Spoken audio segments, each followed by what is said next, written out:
Depuis les bus qui les évacuent de l'académie de la police fédérale de Brasilia, ces partisans de Jair Bolsonaro serrent le poing et font le V de la victoire.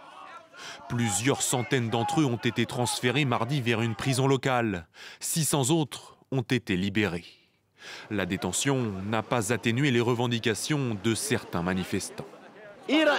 Nous allons continuer la lutte. Nous devons juste nous reposer et nous préparer pour le prochain combat parce qu'ils pensent qu'ils vont nous intimider avec ces arrestations. Ils se trompent complètement. Je veux un Brésil libre. Je veux un pays libéré du communisme.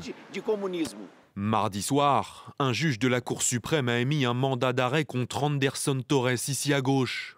Cet ancien ministre de la Justice de Jair Bolsonaro était en charge de la sécurité du district de Brasilia lors des manifestations de dimanche.